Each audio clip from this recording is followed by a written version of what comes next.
In the past, audiences were thought to be passive when it comes to interacting with media. This approach is historically described through the combination of the uniform effects model and the straight line effect of media.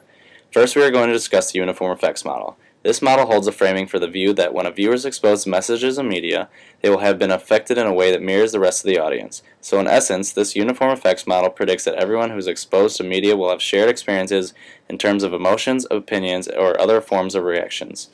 While this model explains that the audience is affected as a whole, there is another view that predicts our own reactions. The straight line effect of media refers to the reactionary behavior as a direct result of being exposed to a certain content of media.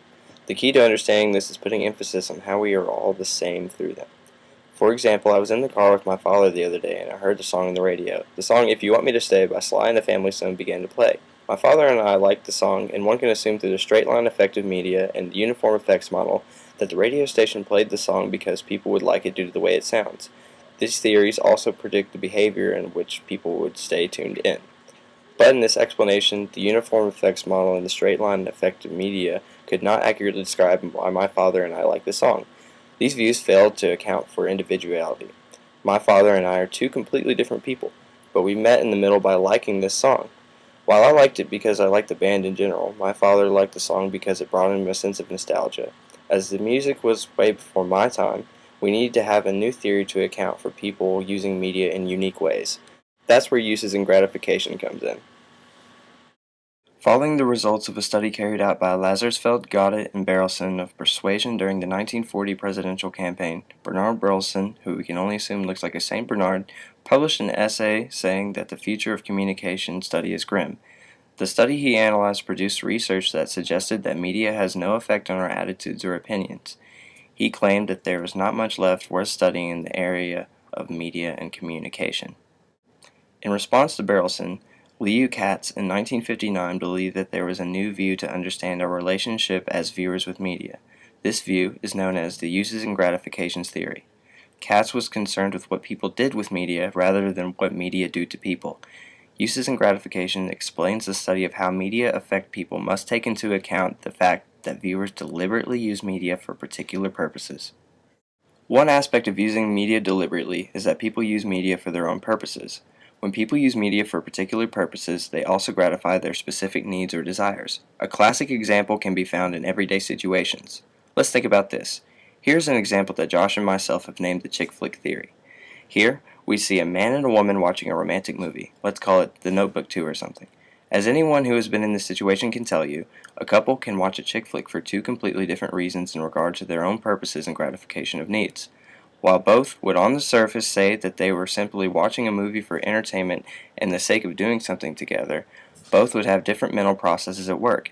It is common to assume that women go to romantic movies for purposes such as getting their romantic partner to take them on a date, but also each woman in a relationship gratifies unique emotional needs in their respective relationship. On the other hand, the man on the date can watch the same movie to gratify his own specific needs. This draws back to one of the central themes of the uses and gratifications theory, that people are different and media affects them differently.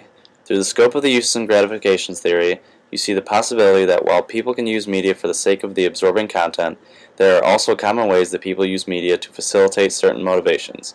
As there are many examples of uses and gratifications in situations such as the one we have previously described, Dr. Alan Rubin developed a mechanism known as the typology model. In this model, there are 8 types of motivations for explaining why people use media. These 8 types are listed as companionship, enjoyment, social interaction, relaxation, information, excitement, escape, and passing time. To illustrate these, let's imagine an average American living room. Companionship. Companionship describes the use of media to bring people together. For example, every year people are invited to their friends' and families' homes to watch the Super Bowl game together. This event provides not only the possibility for watching the football game or the famous commercials, but also people can enjoy the company of others. The next type, enjoyment, speaks also to the emotional response that can be desired and obtained from media. For example, Josh likes to watch the television series Game of Thrones, but he also finds enjoyment in the medieval style warfare that is portrayed. The next type is social interaction. This can be exemplified here as we see this girl, we'll call her Layne. Hey! Oh, sorry. I thought Layne was a girl's name. Well, whoever she is just watching the latest episode of The Bachelor just for the sake of having something in common to scream about on the phone with her friend who is also watching the show. Relaxation. In this next scene, we see my friend Sean. He just got home from a long day at work and he wants to unwind. As a habit, he watches TV while sitting in his favorite recliner. The selection of the show does not matter as much as the idea of relaxing in his chair. Information. Every day at 6 o'clock, my grandmother watches the evening news. Her personality compels her to stay updated on local news to keep her informed. Like many senior citizens, newsprint can cause a strain on the eyes, so she enjoys watching the news and hearing the sounds to stay up to date. Every Sunday night, I hear muffled sounds of my roommates yelling every time Daryl on The Walking Dead shoots a zombie with a crossbow. Aside from the context of the TV show, if they saw an ordinary man shoot a target with a crossbow, my roommates would not react with such excitement.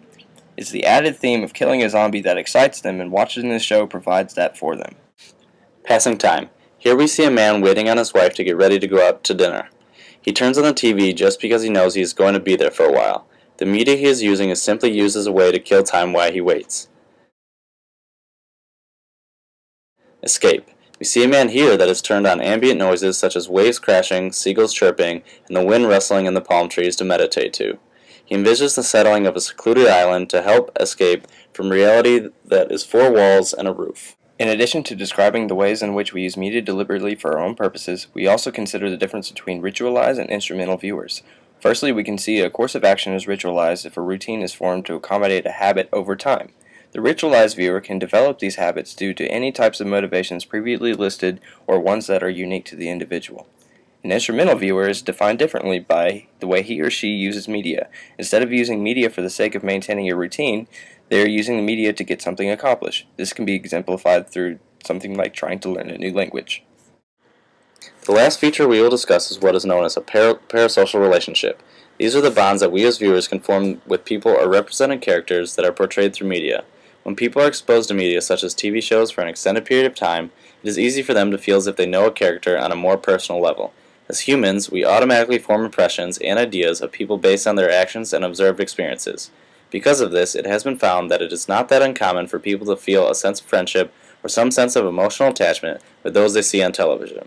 An example of this would be in the movie Old Yeller. People have been known to cry because they feel sympathetic when the boy has to euthanize his rabid dog at the end of the movie. This emotional response suggests a parasocial relationship formed between the sympathetic viewer and the character of the boy. Through all these examples, the uses and gratification theory helps us understand the processes associated between viewers and media. By analyzing complexity of the choices made by the viewer in response to the media they consume, we can see that viewers are active and deliberate with their choices. All of this refutes Burleson's claim by proving that the future of studying media communication is anything other than grim.